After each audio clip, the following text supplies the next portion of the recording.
Hello everyone, welcome to our channel. तो friends, आज के इस वीडियो में हम लोग 20 क्वेश्चन सॉल्व करेंगे नेट एग्ज़ाम के लिए। और बहुत दिनों बाद मैं वीडियो आज बना रही हूँ क्योंकि कुछ रीज़न की वजह से वीडियो नहीं आ पाए थे। तो आज हम अगेन जो है फिर से स्टार्ट करते हैं।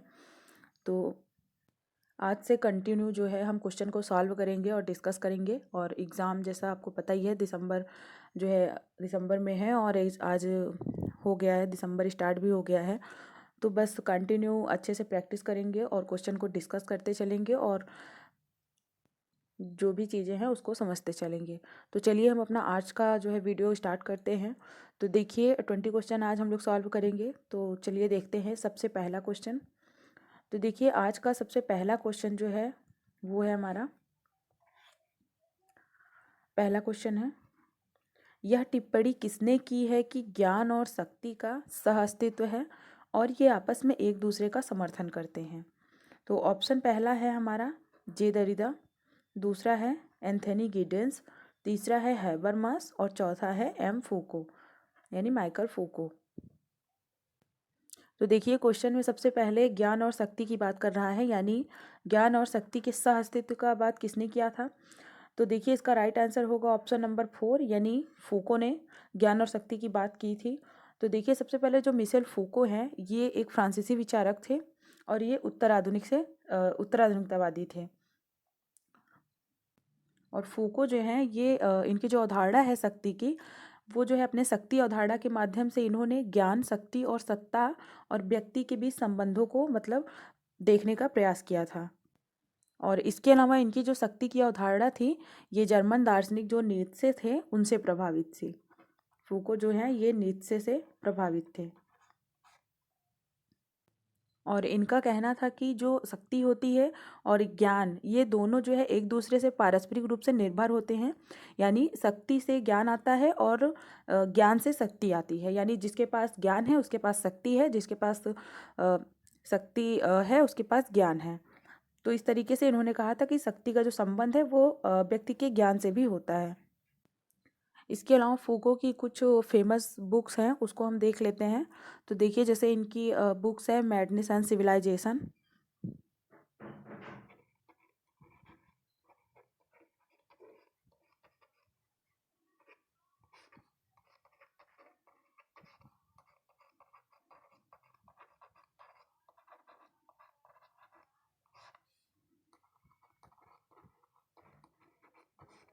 ये बुक इनकी आई थी 1961 में। और इसके अलावा दूसरी बुक इनकी थी the birth of the clinic. इनकी 3 से 4 पुस्तकें हैं जो बहुत ही ज़्यादा इम्पॉर्टेंट हैं। The birth of the clinic, ये पुस्तक इनकी आई थी 1963 में। और एक इनकी पुस्तक थी द आर्कियोलॉजी ऑफ नॉलेज। आप लोग नोट कर सकते हैं, लिखने में बहुत ज़्यादा टाइम जो है लॉस होता है तो इसलिए ऐसे ही बोल देते हैं। और इसके अलावा जो द आर्कियोलॉजी ऑफ नॉलेज थी ये 1969 में आई थी। फिर एक इनकी पुस्तक थी डिसिप्लिन एंड पनिश 1975 में आई थी। और हिस्ट्री ऑफ सेक्सुअलिटी ये 1976 में आई थी। तो ये इनकी 5 पुस्तकें हैं जो कि ज़्यादा इम्पॉर्टेंट हैं। अगला क्वेश्चन देखिए, क्वेश्चन नंबर 2। तो ये क्वेश्चन है, एंथनी गिडेंस के अनुसार संरचना से अभिप्राय है। तो पहला ऑप्शन है मानव कार्यों से भिन्न या बाह्य, दूसरा है मानव जीवन का रूप और आकार, तीसरा है समय और स्थान में अपने आप में मौजूद रहता है, चौथा है बाधित करना और सक्षम करना। तो गिडेंस के अनुसार संरचना क्या है। तो देखिए गिडेंस बताते हैं कि संरचना का मतलब उन नियमों और साधनों से है जिनका प्रयोग जो कर्ता होता है यानी जो व्यक्ति होता है वो अपनी पारस्परिक क्रियाओं के संदर्भ में करता है। और जो ये नियम और साधन होते हैं ये विभिन्न स्थानों और समय पर काम में लिए जाते हैं। तो इनके अनुसार जो संरचना है वो बाधित करना और सक्षम करना है। सॉरी, इसका आंसर होगा ऑप्शन नंबर सी यानी तीसरा। एक सेकेंड, समय और स्थान में अपने आप में मौजूद रहता है। इसके अलावा एंथोनी गिडेंस जो हैं ये भी उत्तराधुनिकतावादी हैं। और इनका जो सिद्धांत है, इन्होंने सामाजिक परिवर्तन और सामाजिक वर्ग इन सभी में इनका जो है ज़्यादा रुचि था इन सारे सिद्धांतों में, और इन्होंने आधुनिकता का भी वर्णन किया है। और आधुनिकता के लिए इन्होंने एक शब्द का प्रयोग किया था जिसको इन्होंने क्या कहा था, जगरनाट। ये इन्होंने आधुनिकता के लिए ये शब्द प्रयोग किया था। और उनका सबसे ज़्यादा जो प्रमुख कार्य था वो था संरचनाकरण का सिद्धांत। इसके लिए ये बहुत ज़्यादा फेमस है।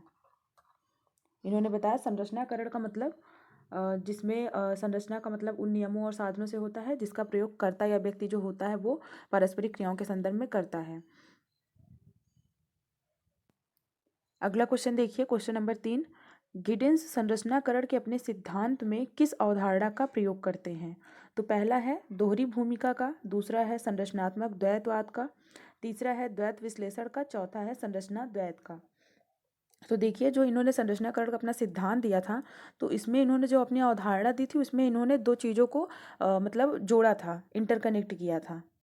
तो इनका जो संरचनाकरण का सिद्धांत था उसमें इन्होंने संरचना और सामाजिक क्रिया को आपस में जोड़ा था। किसे जोड़ा था? संरचना और सामाजिक क्रिया को, इन दोनों को इन्होंने आपस में जोड़ करके अपना संरचनाकरण का सिद्धांत दिया था। और इसके अलावा इनका जो सिद्धांत था वो था पहला इनका जो सिद्धांत था वो था संरचनाकरण का, और दूसरा विलंबित आधुनिकता का, जो कि बहुत ज़्यादा इम्पॉर्टेंट है, लेट मॉडर्निटी।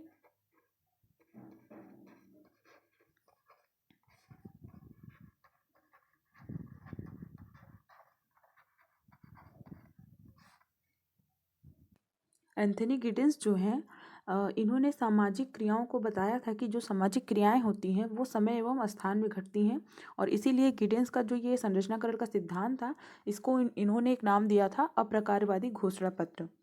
अपने सिद्धांत को इन्होंने क्या कहा था? अप्रकारवादी घोषणा पत्र।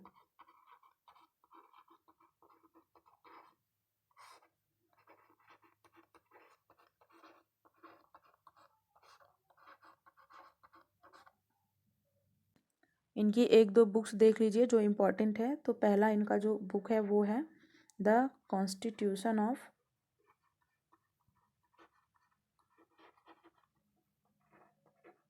Of society.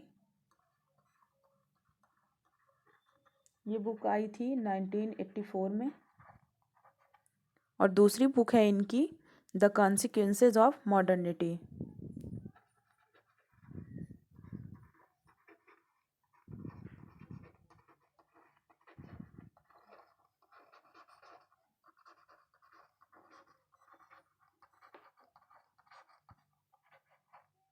ये आई थी 1990 में।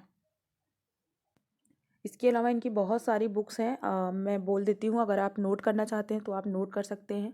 जैसे कि capitalism and modern social theory, ये 1971 में आई थी।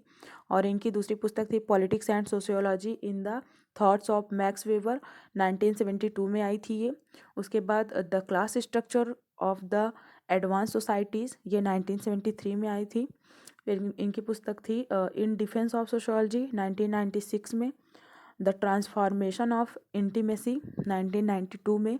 मॉडर्निटी एंड सेल्फ आइडेंटिटी, ये 1991 में। और the nation state and violence, 1985 में।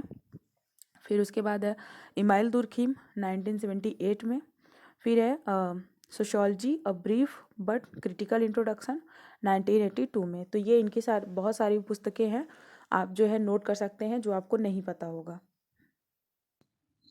अगला क्वेश्चन है, सन 1957 में किसने वह सुझाव दिया कि भूदान यज्ञ तथा अन्य उपायों से प्राप्त भूमि को भूमिहीनों में बांटकर 3 लाख परिवारों को पुनर्वास किया जाए? तो पहला ऑप्शन है वित्त आयोग ने, दूसरा है योजना आयोग ने, तीसरा है राष्ट्रीय विकास परिषद ने, चौथा है बलवंत राय मेहता समिति ने। तो देखिए, जो भूदान आंदोलन था ये सबसे पहले जो है शुरू कहाँ से हुआ था? तो ये शुरू हुआ था तेलंगाना से।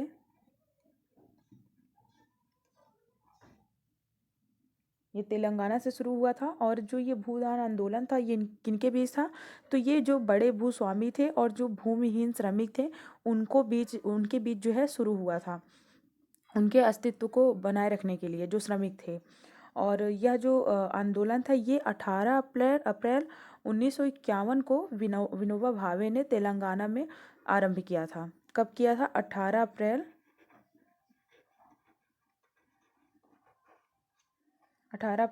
1951 में किसने किया था? विनोबा भावे ने किया था।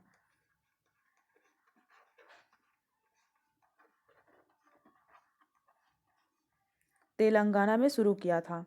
तो इसका राइट आंसर हो जाएगा ऑप्शन नंबर सी, यानी जो राष्ट्रीय विकास परिषद थे, राष्ट्रीय विकास परिषद था, उनका सुझाव था कि जो भूदान यज्ञ है और जो उससे प्राप्त भूमि है उसे जो है भूमिहीनों में बांट करके 3 लाख परिवारों का पुनर्वास किया जाए, यानी उन्हें फिर से आवास उनको दिया जाए। अगला क्वेश्चन है, किसी गांव का सामान्य नाम सामाजिक तौर पर इसके आविर्भाव को प्रकट करता है। तो पहला है जाति केंद्रित प्रदर्शन, दूसरा है देशभक्ति परक मनोवृत्ति, तीसरा है इकहरी मानसिकता का नाम, चौथा है समुदायगत मनोभाव। यानी जो किसी गांव का सामान्य नाम होता है वो सामाजिक तौर पर मतलब किसके आविर्भाव से प्रकट होता है, मतलब वो क्या प्रकट करता है, उसका जो नाम होता है। तो इसका राइट आंसर होगा ऑप्शन नंबर ए, यानी जो एक सेकेंड, इसका आंसर डी होगा, ये नहीं होगा। समुदायगत जो मनोभाव होता है वो किसी गांव का जो सामान्य नाम होता है वो सामाजिक तौर पर सामुदायिक भावना को प्रकट करता है। और सामुदायिक भावना का मतलब होता है कि जो संबंध की भावना, यानी जो सदस्यों के बीच हम की भावना होती है उसे हम सामुदायिक भावना कहते हैं। तो किसी गांव का जो सामान्य नाम होता है वो सामाजिक तौर पर सामुदायिकगत मनोभावना होती है। अगला क्वेश्चन है, बिहार की भूमिज अनुसूचित जनजाति पर किसने अध्ययन किया था? पहला ऑप्शन है लुई डूमा, दूसरा है सुरजीत सिन्हा, तीसरा है एस सी दुबे, चौथा है डीपी मुखर्जी। तो जो भूमिज जनजाति है बिहार की, इस पर किसने अध्ययन किया था? तो इसका राइट आंसर होगा ऑप्शन नंबर बी, यानी सुरजीत सिन्हा ने। तो सुरजीत सिन्हा ने बिहार की भूमिज अनुसूचित जनजाति और जो बस्तर की अनुसूचित जनजाति है और इसके अलावा जो भारतीय जाति व्यवस्था है इस पर इन्होंने अध्ययन किया था और इस पर कार्य किया था। और इन्होंने जाति जनजाति जो सातत्य है, यानी जाति जनजाति निरंतरता, और इसके बाद इसके अलावा क्षात्रीय सातत्य, ऐसी अवधारणाएं इन्होंने दिया था सुरजीत सिन्हा ने। अगर जैसे क्वेश्चन में कभी कभी आ जाता है जाति जनजाति सातत्य, तो एक सेकेंड, जाति जनजाति सातत्य, तो ये अवधारणा, ये कॉन्सेप्ट किसने दिया था? तो ये दिया था सुरजीत सिन्हा ने। और इसके अलावा अगर क्षत्रिय सातत्य आ जाए तो वो भी सुरजीत सिन्हा है।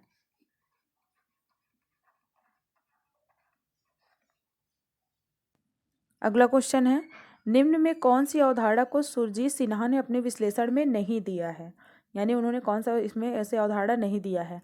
तो पहला हो गया परिवार, दूसरा हो गया जाति, तीसरा हो गया जनजाति, चौथा हो गया कृषक। तो इसमें से जाति जनजाति कृषक इन सभी पे इन्होंने अपनी जो है अवधारणाएं दी हैं, जबकि परिवार पे नहीं दिया है। तो इसका राइट आंसर हो जाएगा ऑप्शन नंबर ए। अगला क्वेश्चन है, निम्न में से किसका यह मानना था कि जनजातियों को सांस्कृतिक स्वायत्तता होनी चाहिए, यानी उनकी खुद की संस्कृति जो है वो बनी रहनी चाहिए?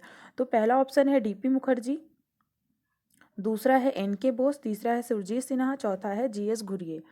तो देखिए इसका राइट आंसर होगा ऑप्शन नंबर सी, यानी सुरजीत सिन्हा। तो सुरजीत सिन्हा जो हैं ये बहुत से जो वैज्ञानिक विचारक थे उनके विचारों से ये असहमत थे। मतलब उनका मानना था कि जो भारत में जनजातियां हैं वो धीरे धीरे जाति व्यवस्था में विलीन हो रही हैं, लेकिन सुरजीत सिन्हा का ऐसा मानना नहीं था। मतलब इनका कहना था कि जो जनजातियां हैं वो पारिस्थितिकी, जननांगिकी, अर्थव्यवस्था, राजनीतिक और सामाजिक व्यवहार में जो निर्जातिक समूह हैं उनसे अलग हैं। और उनकी जो यह ऐतिहासिक छवि है, उनकी जो ऐतिहासिक पहचान है, वही जो है जनजातियों को हिंदू जनजातियों से अलग करती है और इन्हें जनजाति पहचान देती है। इसीलिए इनका मानना था कि जो जनजाति हैं वो उनकी जो है अलग से अपनी सांस्कृतिक स्वायत्तता होनी चाहिए। अगला क्वेश्चन है, भारत में किसान आंदोलनों के अध्ययन किसने नव मार्क्सवादी परिप्रेक्ष्य में किए, यानी जो किसान आंदोलन हुए थे उसका अध्ययन किसने नव मार्क्सवादी परिप्रेक्ष्य में किया था? तो ऑप्शन है Andre Beteille, A R Desai, B R Chauhan, D N Dhanagare. तो इसका राइट आंसर होगा D N Dhanagare, option number D. D N Dhanagare जो हैं ये एक जाने माने समाजशास्त्री हैं और इन्होंने भारत में जो किसान आंदोलन है इसका अध्ययन नव मार्क्सवादी परिप्रेक्ष्य के अंतर्गत किया था। और जो धनाग्रे हैं इन्होंने बताया था कि 1920 या फिर 1920 से 22 या फिर 1930 से 32 का जो कृषक आंदोलन था वो मुख्य रूप से मध्यवर्गीय और धनी कृषकों के द्वारा चलाया गया था। और उसके बाद क्या हुआ, जो निर्धन कृषक थे उनको जो है राष्ट्रीय आंदोलन जो था उसकी मुख्यधारा से उनको अलग कर दिया गया था। तो इन्होंने जो अध्ययन किया था अपना किसान आंदोलन से संबंधित, तो वो नव मार्क्सवादी परिप्रेक्ष्य से किया था। अगला क्वेश्चन है, जजमानी संबंधों की प्रकृति होती है। ऑप्शन है अस्थायी, अनुबंधपरक, स्थायी, जजमान की इच्छा पर निर्भर। तो जजमानी संबंध जो है ये क्या होता है आप सभी को पता होगा। इसका जो कॉन्सेप्ट था वो किसने दिया था, विलियम वाइजर ने दिया था जजमानी संबंध। तो देखिए जो जजमानी संबंध होता है इसकी जो प्रकृति होती है वो स्थायी होती है, यानी इसका राइट आंसर हो जाएगा ऑप्शन नंबर सी। तो ये जो है अंतरजातीय संबंधों पर आधारित होती है और जो व्यवस्था है उसको जजमानी के नाम से जाना जाता है। और इसमें जो है जजमान और कमीन के बीच संबंध होता है, यानी जो सेवा लेने वाला होता है वो जजमान कहलाता है और जो सेवा देने वाला होता है वो कमीन कहलाता है। यानी इनकी जो संबंधों की प्रकृति होती है वो स्वामी और दास वाली होती है और ये स्थायी होती है।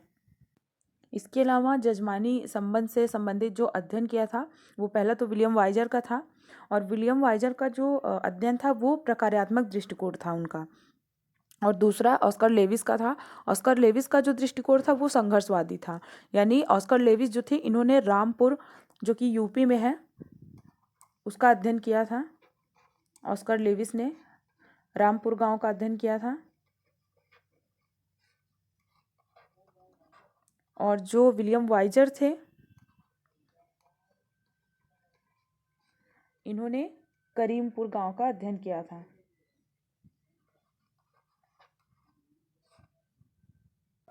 और यह भी कहाँ पे है, यूपी में है।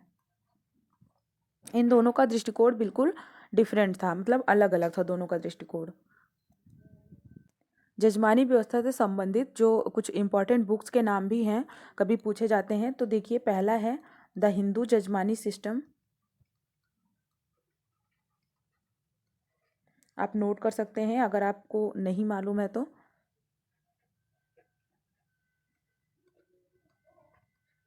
ये पुस्तक किसकी है, विलियम वाइजर की है, द हिंदू जजमानी सिस्टम। और जो लेविस की है, ऑस्कर लेविस की जो बुक है उसका नाम है an autobiography of a sweeper. ये है ऑस्कर लेविस की। यानी जो ये क्या कहते हैं विलियम वाइजर हैं, ये जो है जजमानी सिस्टम को मतलब एक्सेप्ट करते हैं और बोलते हैं कि जो जजमानी सिस्टम है ये अच्छी चीज़ है। लेकिन जो ऑस्कर लेविस हैं ये जजमानी सिस्टम के खिलाफ हैं। और इनका कहना है कि जो जजमानी सिस्टम है इसमें क्या होता है कि जो शोषित वर्ग है उसका हमेशा जो है शोषण होता रहता है। अगला क्वेश्चन देखिए। अगला क्वेश्चन है, श्री नारायण धर्म परिपालन आंदोलन प्रमुख रूप से प्रवर्तित किया गया था। तो ऑप्शन है ब्राह्मणों में, नायरों में, इजवाह में और नैयरों में। तो इसका राइट आंसर होगा ऑप्शन नंबर सी, यानी जो इजवाह थे उनमें जो है ये श्री नारायण धर्म परिपालन आंदोलन प्रमुख रूप से हुआ था। तो महाराष्ट्र में जैसे सत्यशोधक समाज आंदोलन हुआ था, वैसे ही केरल में श्री नारायण धर्म परिपालन आंदोलन जो है ये चला था, जो कि ब्राह्मणों के विरोध में था। ये कहाँ हुआ था, केरल में हुआ था। और किसके विरोध में था, ये ब्राह्मणों के विरोध में था ये आंदोलन।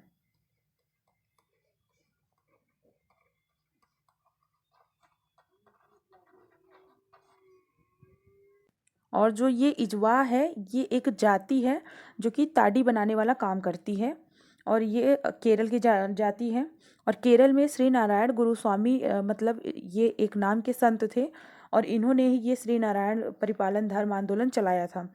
और इस आंदोलन के जो प्रमुख कार्यक्रम थे वो क्या थे कि पब्लिक स्कूलों में निम्न जातियों को प्रवेश का अधिकार दिया जाए, और इसके बाद सरकारी सेवा में भर्ती, मंदिरों और देवालयों में प्रवेश उनको मिलना चाहिए, सार्वजनिक स्थानों एवं सड़कों के उपयोग का अधिकार और राजनीतिक प्रतिनिधित्व का अधिकार उनको मिलना चाहिए। इन सब चीज़ों को लेकर के आंदोलन किया गया था। अगला क्वेश्चन है, भूमि सुधार कार्यक्रम के अंतर्गत अधिनियमित पहला अधिनियम कौन सा था? तो ऑप्शन है बिहार भूमि सुधार आंदोलन 1950, दूसरा है जमींदारी उन्मूलन अधिनियम 1950, तीसरा है बम्बई किराएदार अधिनियम 1939, चौथा है पश्चिम बंगाल भूमि सुधार अधिनियम 1956। तो इसमें से भूमि सुधार कार्यक्रम जो शुरू हुआ था उसमें सबसे पहला अधिनियम कौन सा था? तो देखिए इसका राइट आंसर होगा जमींदारी उन्मूलन अधिनियम 1950। तो स्वतंत्रता प्राप्ति के बाद जो है 1950 और 1951 के बीच जो विभिन्न राज्य हैं उन्होंने अपने कानून बना करके जमींदारी प्रथा का उन्मूलन किया था। और इस समय यह जो व्यवस्था की गई थी, मतलब विशेषकर उत्तर प्रदेश में, जो किसान अनेक पीढ़ियों से एक ज़मीन पर कृषि करते आ रहे हैं यानी खेती करते आ रहे हैं, वे 1 वर्ष से लगान का 10 गुना रुपया सरकार के पास जमा करके उस भूमि पर स्थायी स्वामित्व प्राप्त कर सकते हैं। तो ये अधिनियम जमींदारी उन्मूलन अधिनियम था, पहला जो अधिनियम बना था। अगला क्वेश्चन है, किस समुदाय में पंचायत कर संस्था अस्तित्व में आई?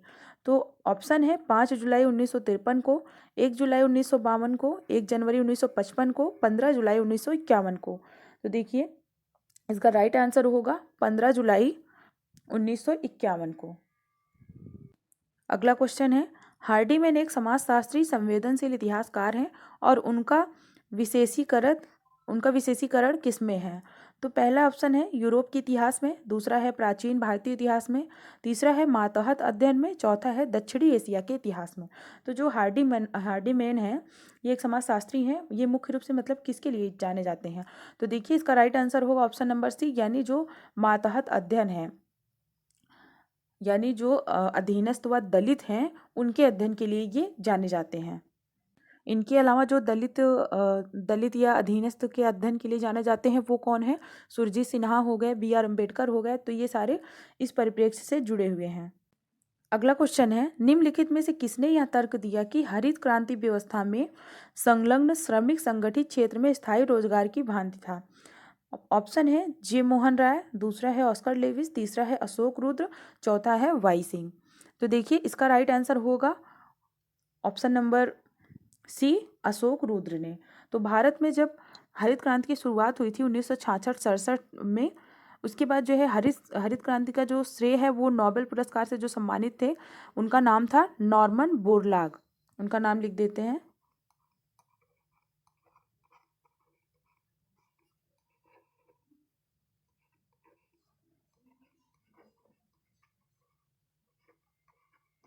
Norman Borlaug.